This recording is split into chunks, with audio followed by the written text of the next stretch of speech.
మన తెలంగాణలో దావత్ అంటేనే ఒక్క పరుదింటే జిందగీ ఎప్పుడు యాద ఉండాలి. గండ్లకల కక్క మొక్కలకపోతే దావత్ యాదూర అంటారు కదా. చూసురు కదా ఆకు నిండా నీ స్కూర్లు అన్నట్టు నోట్లకెళ్ళి తూరీలు వస్తున్నాయి. ముచ్చటని చెప్తే జర్ర సైసూరి మొన్న నా పుట్టినరోజైంది. మా దోస్తుగారు నేను దావత్ అలా ఆల్రెడీ రిటర్న్ నాకు దావత్ పంపించారు అన్నట్టు. అది కూడా పొద్దుగల నాశనం చేసి వేసారు. మంచిగా ఒకటి దోశ బ్యాటర్ పంపించారు. ఏం ప్రిజర్వేటివ్ లేదు. ఉడుకుడుకు 2 దోశలు వేసుకొని దాంట్లో చికెన్ కూర పెట్టుకొని ఇక నలుచుకొని ఏమో తొక్కు చికెన్ మటన్ ప్రాన్స్ పంపించారు. ముందుగా చికెన్ తొక్కు ట్రై చేసిన ఖతర్నాకుందులా. తర్వాత మంచిగా డిన్నర్కి లంచ్కి బ్రేక్ఫాస్ట్కి మధ్యలో మనకు కడుపులో గులగులు అవుతుంటే చూడండి. అప్పుడు పూరీలు చికెన్ కూర తిన్నా.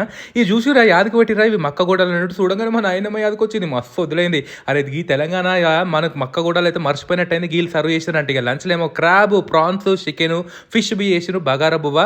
మెయిన్ మక్కటుకులు మన తెలంగాణలో దావత్ అంటేనే మక్కటుకులు చికెన్ కూర కదా. ఇవన్నీ ఎడికెళ్ళి తెచ్చిర్రు అనుకుంటున్నారా. చంద్రిక ఫుడ్స్ అని ఇన్స్టాగ్రామ్ పేజ్ నుంచి ఆర్డర్ పెట్టినట్టు ఖతర్నాక్ చేసి పంపిస్తారు. ఇది రెస్టారెంట్ క్లౌడ్ కిచెన్ ఏం కాదు, ఇంట్లోనే చేస్తారు కాబట్టి మీరు 2 గంటల ముందు కాల్ చేసి చెప్పినట్టు ఎట్లా కావాలంటే అట్లా కస్టమైజ్ చేసి మీకు పంపిస్తారు. ఫ్రెష్ బ్యాచ్లో చేస్తారు. జబర్దస్త్ ఉంటుంది.